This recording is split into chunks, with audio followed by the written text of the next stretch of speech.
நாடு முழுக்க பல்வேறு குற்ற சம்பவங்கள் நடந்துட்டு தான் இருக்கு. காவல்துறையினரும் விசாரிச்சுட்டு தான் இருக்காங்க. அது மாதிரியான குற்றங்களின் தொகுப்பு தான் நிகழ்த்தகவு.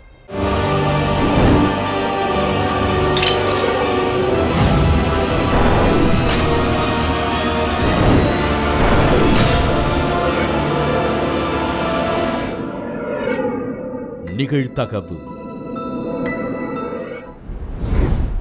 பால் வியாபாரம் செய்துவிட்டு வீட்டிற்கு திரும்பிய கணவன் மனைவி ரத்த வெள்ளத்தில் உயிரிழந்து கிடந்ததை கண்டு அதிர்ச்சி. காட்டிற்குள் கிடந்த துணியை கைப்பற்றி விசாரணை. செல்போன் நம்பரை ட்ரேஸ் செய்து கொலையாளிகளை பிடித்த போலீஸ். பெண்ணை கொலை செய்த நபர்கள் யார்? பின்னணி என்ன?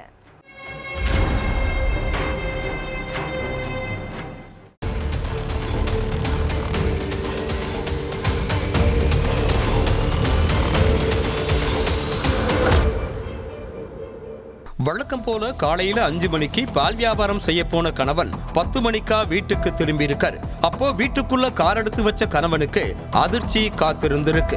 அவரோட மனைவி சீதா ரத்த வெள்ளத்துல கொடூரமான முறையில உயிரிழந்து கிடந்திருக்காங்க. இத பார்த்து அதிர்ச்சி அடைந்த கணவன் போலீஸுக்கு போன் பண்ணி தகவலை சொல்லி இருக்கார்.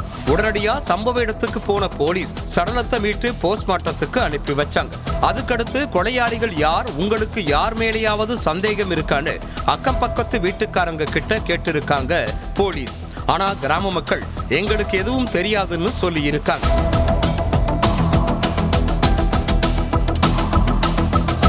அந்த நேரத்துல எதிர் வீட்டுல இருந்த தம்பதியான மோகித்தும் அஞ்சலியும் மட்டும் காணாம போயிருக்காங்க. சீதா உயிரிழந்த முந்தின நாள் வரை வீட்டுல இருந்த தம்பதி அவங்க உயிரிழந்து கிடந்த அன்னைக்கு காணாம போயிருக்காங்க. இதனால போலீஸுக்கு அந்த தம்பதி மேல சந்தேகம் வந்திருக்கு. அதுக்கடுத்து கொலையாளிகள் எதுவும் தடயங்களை விட்டுட்டு போயிருக்காங்களான்னு ஆய்வு பண்ணிருக்காங்க போலீஸ். அப்போ பக்கத்துல உள்ள ஒரு காட்டு பகுதியில ஒரு இளைஞர் மற்றும் இளம் பெண்ணோட துணிகள் கிடந்திருக்கு. அதை கைப்பற்றின போலீஸ் இந்த துணி யாருதுன்னு கேட்டிருக்காங்க. அப்போ இந்த துணிய எதிர் வீட்டு தம்பதியான மோகித்தும் அஞ்சலியும் தான் அடிக்கடி போடுவாங்கன்னு சொல்லி இருக்காங்க. இதனால மோகித் மேலையும் அஞ்சலி மேலையும் சந்தேகம் அடைஞ்ச போலீஸ் அவங்களோட செல்போன் நம்பரை ட்ரேஸ் பண்ணி விசாரிச்சிருக்காங்க. அதுபடி பக்கத்து கிராமத்துல பதுங்கி இருந்த 2 பேரையும் பிடிச்ச போலீஸ் அவங்க கிட்ட விசாரணையில இறங்குனாங்க.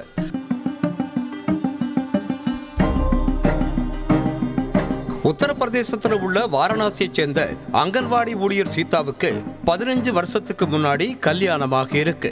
இந்த தம்பதிக்கு இப்ப வர குழந்தை இல்லைன்னு கூறப்படுது. இவங்க எதிர் வீட்டுல மோகித் அஞ்சலி தம்பதி வசிச்சுட்டு இருந்தாங்க. சீதாவோட கணவர் பால் வியாபாரம் செஞ்சுட்டு இருந்தார்.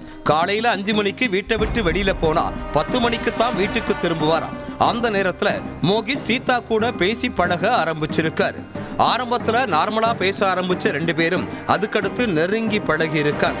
அந்த பழக்கமே இவங்களுக்குள்ள தகாத உறவா மாறி இருக்கு. அதுக்கடுத்து அடிக்கடி சீதாவோட வீட்டுக்கு போன மோகித் அவங்களோட தனிமையிலையும் இருந்திருக்கார். அப்போ எனக்கு கல்யாணமாகி 15 வருஷம் ஆகுது, இப்ப வர குழந்தை இல்ல, அதனால நீ உன் மனைவியை கரட்டி விட்டுட்டு என் கூட வந்துரு, 2 பேரும் எங்கேயாவது கண்காணாத இடத்துக்கு ஓடி போய் குழந்தைய பெத்துக்கிட்டு சந்தோஷமா இருக்கலாம்னு சொல்லி இருக்காங்க. ஆனா மோகித் சீதாவோட திட்டத்துக்கு உடன்படல. ஆனா சீதா தொடர்ந்து மோகித்தை டார்ச்சர் பண்ணிட்டே இருந்திருக்காங்க. இதுக்கடையில 2 பேரோட தகாத உறவு விஷயம் சீதாவோட கணவருக்கு தெரிய வந்திருக்கு. இதனால தன்னோட மனைவியை கண்டிச்சு சர்ரமாரியா தாக்கி இருக்காரு சீதாவோட கணவர். நமக்கு குழந்தை இல்லைன்னா யாரு கூடனாலும் பேசி பழகிட்டு இருப்பியா, உனக்கு வெக்கமா இல்லையா, உன் புத்தி எதுக்கு இப்படி மாறுச்சு, இனிமே மோகித் கூட பழகாத, அவன் கூட பேசுறத இன்னையோட நிப்பாட்டிக்கோன்னு சொல்லி இருக்காரு. இதுக்கடையில இந்த விஷயம் எல்லாத்தையும் தன்னோட மனைவி அஞ்சலி கிட்ட சொன்ன மோகித், சீதா ரொம்ப பணக்காரி, அவ என்கிட்ட தப்பா நடக்க முயற்சி பண்றா, அவளை கொலை பண்ணிட்டு அவங்க வீட்டுல உள்ள நகைகளை எல்லாம் திருடிட்டு போய் நம்ம நிம்மதியா வாழலாம்னு திட்டம் போட்டு இருக்கார். சம்பவத்தன்னைக்கு சீதாவோட கணவன் பால் வியாபாரம் பண்ண கிளம்பிட்டார். அப்ப சீதா வீட்டுக்கு போன அஞ்சலி அவங்க கிட்ட பேசிட்டு இருந்தாங்க. அந்த நேரத்துல பின்பக்க கதவு வழியா வந்த மோகித் மறைச்சு வச்சிருந்த கத்தியால சீதாவை சர்ரமாரியா குத்தி கொண்டு இருக்காரு. இதுல நிலைகுலைஞ்ச சீதா சம்பவ இடத்திலேயே சுருண்டு விழுந்து உயிரிழந்துட்டாங்க. அதுக்கடுத்து 2 பேரும் வீட்டுல இருந்த நகை பணத்தை எல்லாம் திருடிட்டு பக்கத்து கிராமத்துல போய் பதுங்கிட்டாங்க. ஆனா கணவன் மனைவியின் செல்போன் நம்பரை ட்ரேஸ் பண்ண போலீஸ் மோகித் அஞ்சலியை அரெஸ்ட் பண்ணி சிறையில் அடைச்சிட்டாங்க. பேச்சு மூச்சின்றி கிடந்த கணவனுடன் அரக்க பறக்க மருத்துவமனைக்கு சென்ற இளம்பெண். மருத்துவர்களின் கேள்விகளுக்கு சரியான பதில் சொல்ல முடியாமல் திருவென முழித்த இளம்பெண் மீது ஏற்பட்ட சந்தேகம். காவல்துறையினர் நடத்திய விசாரணையில் வெளிவந்த அதிர்ச்சி தகவல். திருமணமான 5 மாதங்களில் கணவனை மனைவியை கொன்றது ஏன்? நடந்தது என்ன?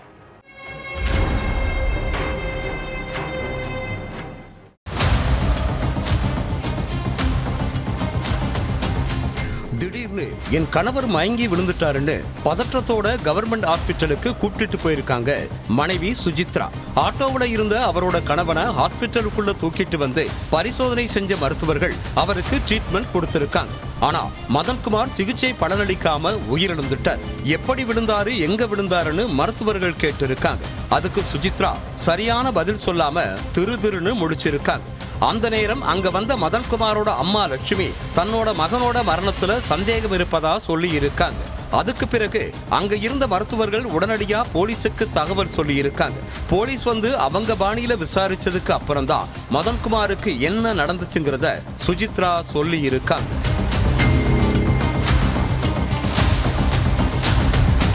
ஈரோடு கீழ்த்திண்டல் பகுதியைச் சேர்ந்தவங்க லட்சுமி. இவங்களோட மகன் தான் 21 வயசான மதன்குமார். கூலி வேலை பார்த்துட்டு இருந்த மதன்குமாருக்கும் சொந்தக்கார பொண்ணான சுஜித்ராவுக்கும் கடந்த 5 மாதங்களுக்கு முன்னால பெரியவங்கெல்லாம் சேர்ந்து கல்யாணம் பண்ணி வச்சிருக்காங்க.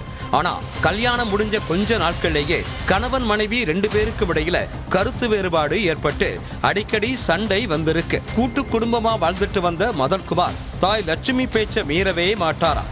இந்த சூழல்ல மாமியார் லட்சுமிக்கும் மருமகள் சுஜித்ராவிற்கும் அடிக்கடி தகராறு ஏற்பட்டிருக்கு. இத பத்தி கணவர் மதன்குமார் கிட்ட சொல்ல அவரும் தாய் லட்சுமிக்கு தான் சப்போர்ட் பண்ணி இருக்கார். இதுக்கு மத்தியில சுஜித்ரா தன்னோட அம்மா வீட்டுக்கு போயிட்டு வரேன்னு மதன்குமார் கிட்ட சொல்லி இருக்காங்க. அதுக்கு மதன்குமார், என் அம்மா காலில் விழுந்து கேளு, அப்போ உங்க அம்மா வீட்டுக்கு அனுப்புறேன்னு மனைவி கிட்ட சொல்லி இருக்கார். கணவன் அப்படி சொன்னதை கேட்டதும் ஆத்திரமடைஞ்ச சுசித்ரா, நான் எதுக்கு உங்க அம்மா காலில் விழணும்னு கேட்டு சண்டை போட்டு இருக்காங்க. அப்போ என்கிட்ட குரலை உசத்தி பேசுறியான்னு கேட்டு மனைவி சுஜித்ராவை சர்றமாரியா தாக்கி இருக்காரு மதன்குமார். அதோட சுஜித்ராவை அவங்க அம்மா வீட்டுக்கு விடாம அட்டாவடித்தனம் பண்ணி இருக்கார். இந்த தகராறு தான் கடைசியில கொலையில போய் முடிஞ்சிருக்கு.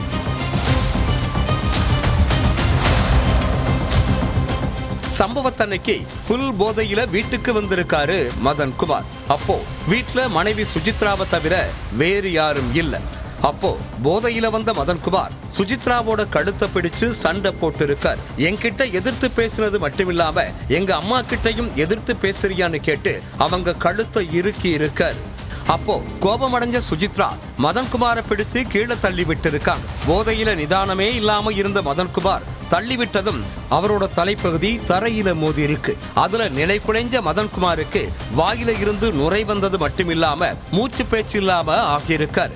மதன்குமாரோட நிலைமையை பார்த்ததும் பயந்து போன சுஜித்ரா உடனடியா கணவரை தூக்கிக்கிட்டு பக்கத்துல உள்ள ஹாஸ்பிட்டலுக்கு ஓடி இருக்காங்க. அங்க இருந்த மருத்துவர்கள் என்னாச்சுன்னு சுஜித்ரா கிட்ட கேட்டப்போ சின்ன சண்டையில விஷம் குடிச்சிட்டாருன்னு சொல்லி இருக்காங்க.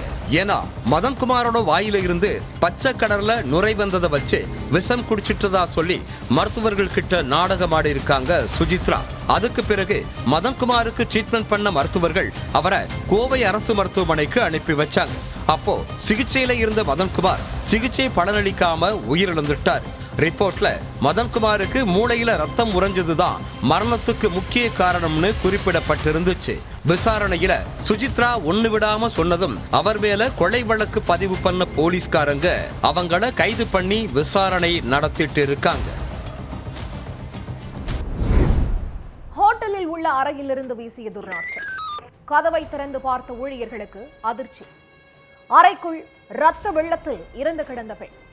பெண்ணை கத்தியால் குத்தி கொன்றது யார்? கொலையாளி சிக்கியது எப்படி? நடந்தது என்ன?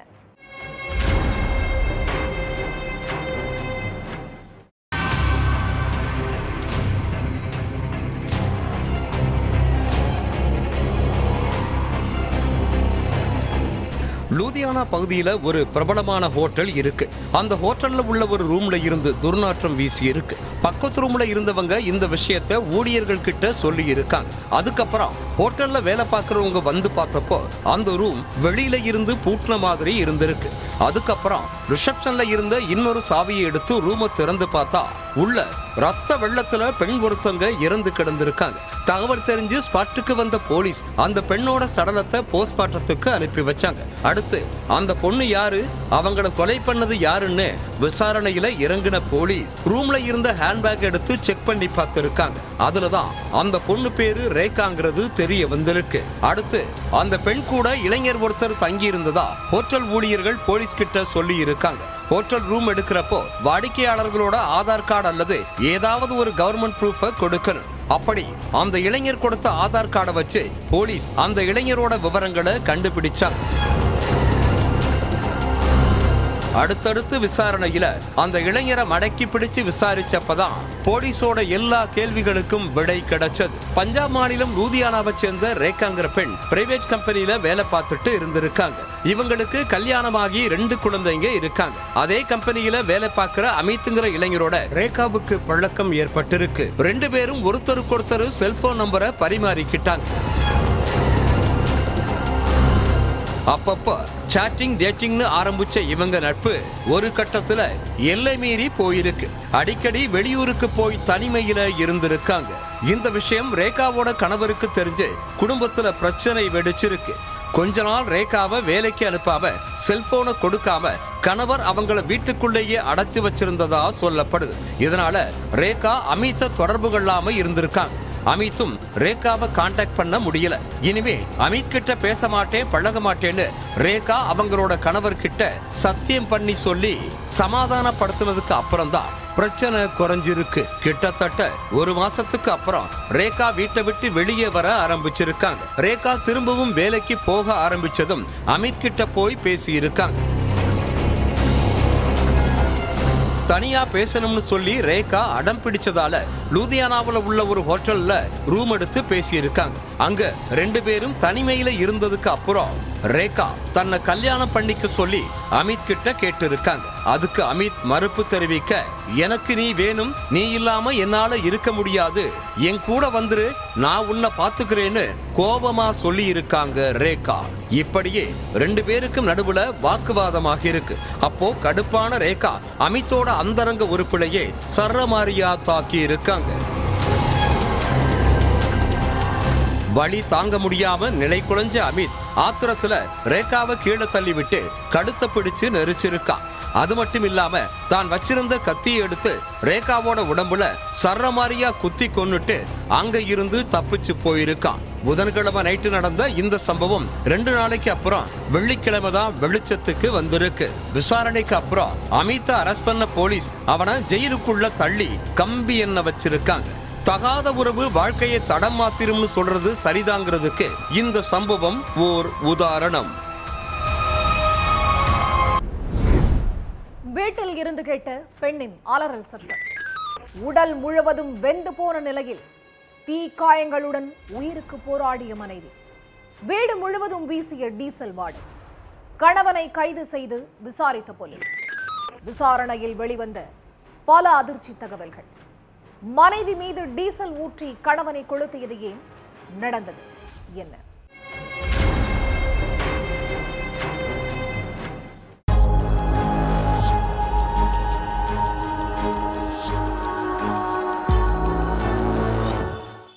நைட் நேரம் கண்டியூர் கிராமத்துல உள்ள ஒரு வீட்டுல இருந்து திடீர்னு ஒரு பெண்ணோட அலறல் சத்தம் கேட்டு இருக்கு. சத்தத்தை கேட்ட அக்கம் பக்கத்து வீட்டுக்காரங்க ஆதித்யனோட வீட்டுக்கு போய் பார்த்திருக்காங்க. அங்க பிரேமாங்கிற பெண் உடல் ஃபுல்லா வெந்து போய் தீக்காயங்களோட கிடந்திருக்காங்க. ஆதித்யன் அந்த நேரத்துல வீட்டுல இல்ல.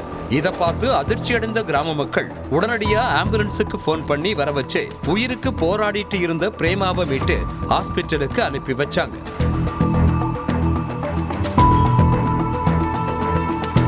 இந்த விஷயத்தை கேள்விப்பட்டு ஸ்பாட்டுக்கு வந்த போலீஸ் கிராம மக்கள் கிட்ட விசாரிச்சிருக்காங்க. அப்போ ஆதித்யனும் அவங்க மனைவியும் சண்டை போட்டுட்டு இருந்திருக்காங்க. வழக்கம் போல நடக்கிற சண்டைன்னு நாங்க அமைதியா இருந்துட்டோம். ஆனா திடீர்னு பிரேமா கதறி அழுதாங்க. அந்த சத்தத்தை கேட்டு வந்தப்பதான் பிரேமா இந்த நிலைமையில கிடந்தாங்கன்னு சொல்லி இருக்காங்க. அடுத்து ஆதித்யன் எங்க தப்பிச்சு போனாருன்னு கண்டுபிடிக்க போலீஸ் அந்த கிராமம் ஃபுல்லா தேடி பார்த்திருக்காங்க. அப்போ கொல்லைப்புறத்துல ஒளிந்திருந்த ஆதித்யனை பிடிச்ச போலீஸ் அவர்கிட்ட விசாரிக்க ஆரம்பிச்சாங்க.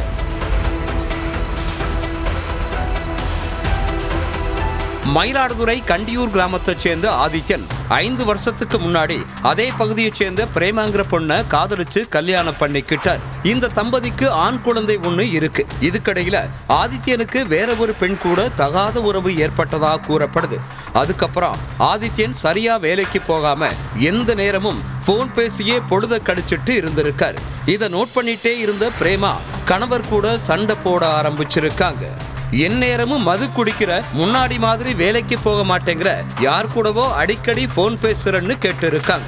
அதுக்கு ஆதித்யன், நான் என்ன வேணும்னாலும் பண்ணுவேன், யார் கூட வேணும்னாலும் போன் பேசுவேன், அதெல்லாம் நீ கேட்க கூடாதுன்னு சொல்லி இருக்கார். நீ என்ன லவ் பண்ணி கல்யாணம் பண்ணிக்கிட்டு இப்ப வேற யார் கூடவோ தொடர்புல இருந்தா என்னால பார்த்துட்டு சும்மா இருக்க முடியாது, ஒழுங்கா அந்த தகாத உறவை துண்டிச்சிரு, இல்லன்னா உன்னை சும்மா விட மாட்டேன்னு மிரட்டி இருக்காங்க. அப்போ என்னையவே எதிர்த்து பேசுறியான்னு ஆதித்யன் மனைவி பிரேமாவை போட்டு சரமாரியா அடிச்சிருக்கார்.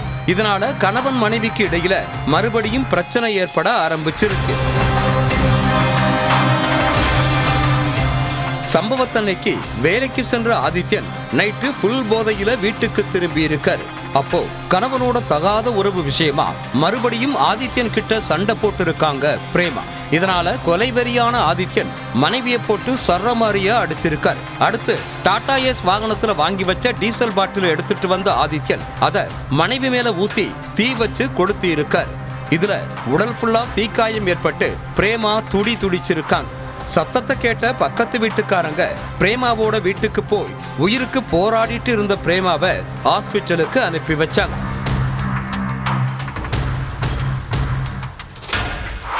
அங்க அவங்களுக்கு சிகிச்சை அளித்த டாக்டர் உடல்ல 70% காயங்கள் ஏற்பட்டிருக்கு, அதனால பிரேமாவுக்கு தொடர்ந்து சிகிச்சை அளிக்கணும்னு சொல்லி இருக்காங்க. இந்த விஷயத்தை கேள்விப்பட்டு ஸ்பாட்டுக்கு வந்த போலீஸ் அதே கிராமத்துல பதுங்கி இருந்த ஆதித்யனை அரெஸ்ட் பண்ணி சிறையில அடைச்சு விசாரிச்சுட்டு இருக்காங்க. காவல் நிலையத்திற்கு மனைவியின் சடலத்துடன் சென்ற கணவன் மனைவியின் கழுத்தை நெரித்து கொலை செய்ததாக வாக்குமூலம். கணவனை கஸ்டடியில் எடுத்து விசாரித்த போலீஸ் கட்டிய மனைவியை கணவனை கொலை செய்தது ஏன், நடந்தது என்ன?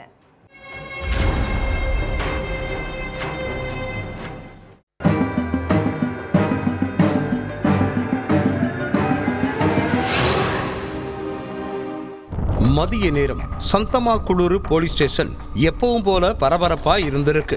அப்போ பெண்ணின் சடலத்தோட ஸ்டேஷனுக்கு வந்த நபர் ஒருத்தர், சார் என் பேரு வெங்கடேஸ்வர்லு, என் மனைவி மகாலட்சுமிய நானே கழுத்தை நெரிச்சு கொன்னுட்டேன், அதனால இப்ப சரணடைய வந்திருக்கேன்னு சொல்லி இருக்கார். இதனால உடனடியா அந்த சடலத்தை மீட்டு போஸ்ட்மார்ட்டத்துக்கு அனுப்பி வச்ச போலீஸ் வெங்கடேஸ்வர்லுவை கஸ்டடியில் எடுத்து விசாரிக்க ஆரம்பிச்சாங்க. ஆந்திராவில் உள்ள ஏல்சூர் கிராமத்தை சேர்ந்த வெங்கடேஸ்வர்லு கூலி வேலை பார்த்துட்டு இருந்தார். இவரு 10 வருஷத்துக்கு முன்னாடி மகாலட்சுமிங்கிற பொண்ணை காதலிச்சு கல்யாணம் பண்ணிக்கிட்டார். இந்த தம்பதிக்கு 2 குழந்தைகள் இருக்கு. ஆரம்பத்துல இவங்களோட கல்யாண வாழ்க்கை நல்லபடியா தான் போயிட்டு இருந்திருக்கு. கணவன் காலையில வேலைக்கு போனா நைட்டு தான் வீட்டுக்கு திரும்புவாராம். இதுக்கடையில மகாலட்சுமி செல்போனுக்கு ரொம்ப அடிக்ட் ஆகி இருக்காங்க. எந்நேரமும் போன் யூஸ் பண்றது, வாட்ஸ்அப், இன்ஸ்டான்னு பாக்குறதுமா இருந்திருக்காங்க. கணவன் நைட்டு வீட்டுக்கு வரும்போதெல்லாம் மகாலட்சுமி யார் கூடவோ போன் பேசிட்டே இருந்திருக்காங்க. அப்படித்தான் ஒரு நாள் நைட் நேரத்துல யார்கிட்டயோ போன் பேசிட்டு இருந்தாங்க மகாலட்சுமி. அப்போ இந்த நேரத்துல யார்கிட்ட போன் பேசிட்டு இருக்கன்னு வெங்கடேஸ்வர்லு மனைவி கிட்ட கேட்டு இருக்கார். அதுக்கு நான் எங்க அம்மா கிட்ட தான் பேசிட்டு இருந்தேன்னு சொல்லி இருக்காங்க. நீ பொய் சொல்ற, வேற யார்கிட்டயோ பேசிட்டு இருக்க, நீ யார் கூடவோ தொடர்புல இருக்குன்னு சொல்லி வெங்கடேஸ்வர்லு மனைவி கிட்ட சண்டை போட்டு இருக்காரு. நீங்க நினைக்கிற மாதிரி எல்லாம் நான் யார்கிட்டையும் பேசல, எங்க அம்மா கிட்ட தான் பேசினேன், நான் உங்களுக்கு உண்மையா தான் இருக்கேன், நீங்க தான் தேவையில்லாம என்ன சந்தேகப்படுறீங்கன்னு பதில் சொல்லி இருக்காங்க. இதனால கணவன் மனைவிக்கு இடையில சண்டை ஏற்பட்டிருக்கு.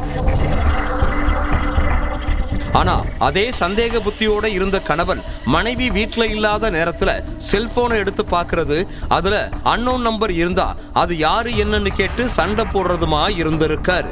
கணவனோட டார்ச்சர் தாங்க முடியாம மகாலட்சுமி தன்னோட தாய் வீட்டுக்கு போயிட்டு வசிக்க ஆரம்பிச்சாங்க. அதுக்கப்புறம் தனிமையில வாழ்ந்த கணவன் மனைவியை கூப்பிட அடிக்கடி அவங்க தாய் வீட்டுக்கு போயிருக்காரு.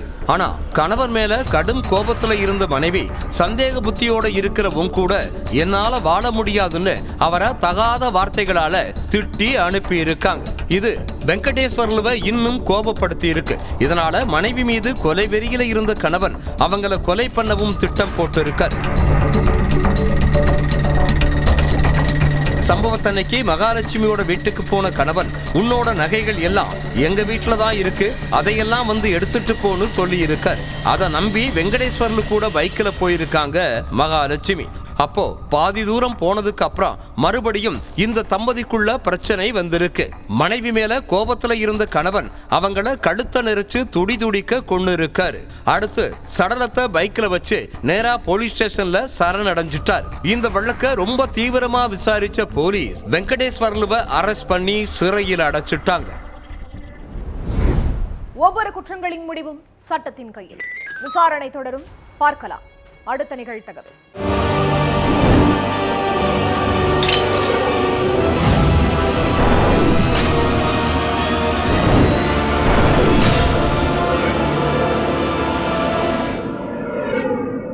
நிகழ்தகவு.